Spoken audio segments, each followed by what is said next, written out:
Hello, Assalamu alaikum. You are watching Bushra's coaching and today our topic is minimum spanning tree. तो पिछली video में हमने spanning tree के बारे में पढ़ा था और अब हम लोग मिनिमम स्पेनिंग ट्री के बारे में पढ़ रहे हैं और ये एक ही टॉपिक में आता है बट टॉपिक शॉर्ट करने के लिए मैं इसके लिए अलग वीडियोस बना रही हूँ। एंड वीडियो स्टॉप करने की कोई ज़रूरत नहीं है क्योंकि लास्ट में मैं यही नोट्स प्रोवाइड करूँगी पिक्चर की फॉर्म में। तो let's start the topic minimum spanning tree. अच्छा, ये इसकी स्टेटमेंट क्या है? स्टेटमेंट तो नॉर्मल सी है, कहते हैं कि a spanning tree with assign weight less than or equal to the weight of every possible spanning tree of a weighted connected undirected graph, it is called MST। अब कहीं पे आ जाए कि डिफाइंड MST तो बिल्कुल ना घबराइए, MST हमारे पास शॉर्ट वर्ड है मिनिमम स्पेनिंग ट्री का। यहाँ पर हमें लिख देते हैं MST।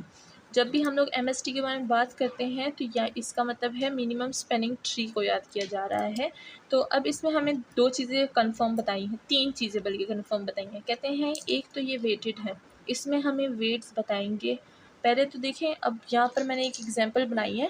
पहले हम लोग सिर्फ वर्टिसेस के नेम लिखते थे और देखें यहाँ पर अब कुछ नंबर्स लिखे जा रहे हैं तो इन नंबर्स को ही हम वेट बोलेंगे। तो यहाँ पर डेफिनेशन में हमें बोला है स्टेटमेंट में कि इधर है वेट, कहते हैं कनेक्टेड होना चाहिए और अनडायरेक्टेड ग्राफ। तो कनेक्टेड हमने पढ़ा है कि कनेक्टेड का मतलब है कि हर वर्टिस के साथ ये कनेक्ट होना चाहिए और ये अनडायरेक्टेड ग्राफ होता है, यानी इसमें हमें डायरेक्शन नहीं दी जाती। अब मैं अगर इधर एग्जांपल के तौर पे इधर एक ग्राफ बनाऊं और इसको मैं डायरेक्शन दे दूं तो भाई ये डायरेक्शन वाले स्पेनिंग ट्री नहीं होते, ठीक है ना, ये नहीं आते स्पेनिंग ट्री में। और अगर हम कनेक्टेड की बात करें तो ये अगर हम लोग इसका कोई स्पेनिंग ट्री बनाए तो ये भाई कनेक्टेड होना चाहिए। अब देखिए ये हर तरह से कनेक्टेड है तो इसे हम स्पेनिंग ट्री बोलेंगे।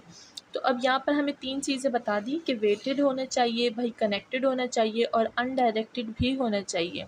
फिर यहाँ पर एक जनरल सी लाइन बताइए कि the weight of a spanning tree is the sum of all weight assign to each edge of the spanning tree.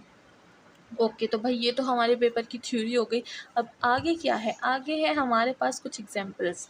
तो देखें यहाँ पर अब एग्जांपल दी गई है। पहले तो हमें भाई ऐसे एग्जांपल दे दी जाती थी कि ये है हमारे पास एक ग्राफ, तो ये नॉर्मल ग्राफ है, इसे हम वेटेड ग्राफ बोलेंगे। अब देखें ये जो A और B के दरमियान ये जो एज आ रही है ना, इस पे ऊपर 4 लिखा हुआ है तो ये 4 इसका वेट है। अब ये इधर B और C के आ रही है तो ये 1 इसका वेट हो गया। A और D की जो एज है इसका वेट है 5 और D और C की जो एज है इसका है 2 wait.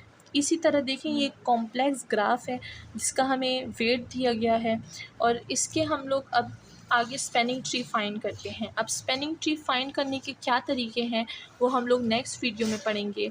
And hope you like this video, and if you like it then please subscribe and like my channel always.